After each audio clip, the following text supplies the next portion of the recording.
What's up, guys? This is Brandon Smitley from EliteFTS.com, bringing you another training log video with commentary. This is my training from Thursday, squat and deadlift systems work. So mainly speed work on squat and deadlift, addressing some weak points. Started off with safety squat bar, pause squats against light bands, working with 200 for 12 sets of 2.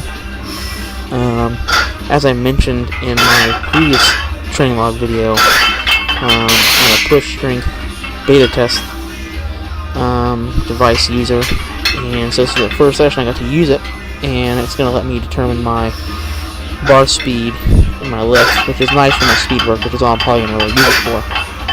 But threw it on this and was playing with it. So if you want the little green light is on my forearm, that's what it is. So what's nice is it lets me go back and track my bar speed for each rep and how it works and metrics and all that stuff. I'm not exactly sure, but it seems to be decently accurate from what I've been using. If it gives me something to objectively work towards and monitor, it's nice. So it's just a tool. It's by no means end all be all, but went with the safety squat bar just because the last 2 blocks I was using a straight bar. Now straight bar is my main movement on heavy days, so I'm trying to keep the shoulders and stuff a little healthier and still address the upper back issues that I was talking about on my last squat day. So using the push strength thing was kind of nice. Lets me monitor my rest much more carefully because it puts a timer. Once I click it, it starts timing my rest periods. What I found was, in the 12 sets I did, one set it didn't work. It had my bar speed at like 0.33 meters per second, which isn't right. So I just knew that wasn't the correct number. But the rest of the attempts on the squat went well. My first rep was usually over a meter per second, and my second rep was usually right under it, usually 0.9 to 0.98 or something like that. So a little drop off, but not much. I'll have a thing in my training log with the numbers, the averages, showing some graph of the fall off throughout each set. What was my fastest set? What was my slowest? Things of that nature. So the goal is going to be to try to keep that bar speed, or maybe even match it with a heavier weight as the weeks go on. Now that won't be impossible, but we'll see what I can do with it.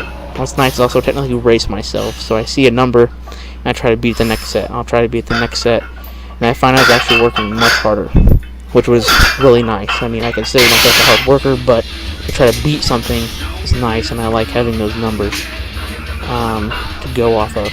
So it's a pretty cool device. I never thought it would come that much in handy, so I'll use it for now and then, but that's the gist of it. So you can see that in my training log. And then I had my close stance squats here, hit 200 for 10.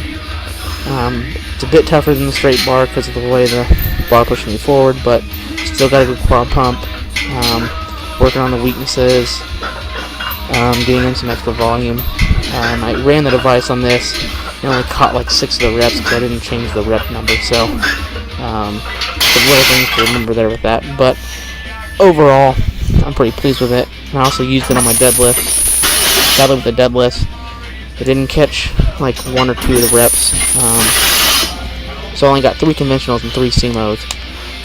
But the cool thing was that my sumo was less than 1/10 of a meter per second slower than my conventional. Considering I'm a conventional puller, or have been my whole life, and I'm switching to sumo, it's a good thing that I can make my bar speed almost just as fast with technically my weaker stance, since I've been an athlete all my life, jumping from that position similar to a conventional stance.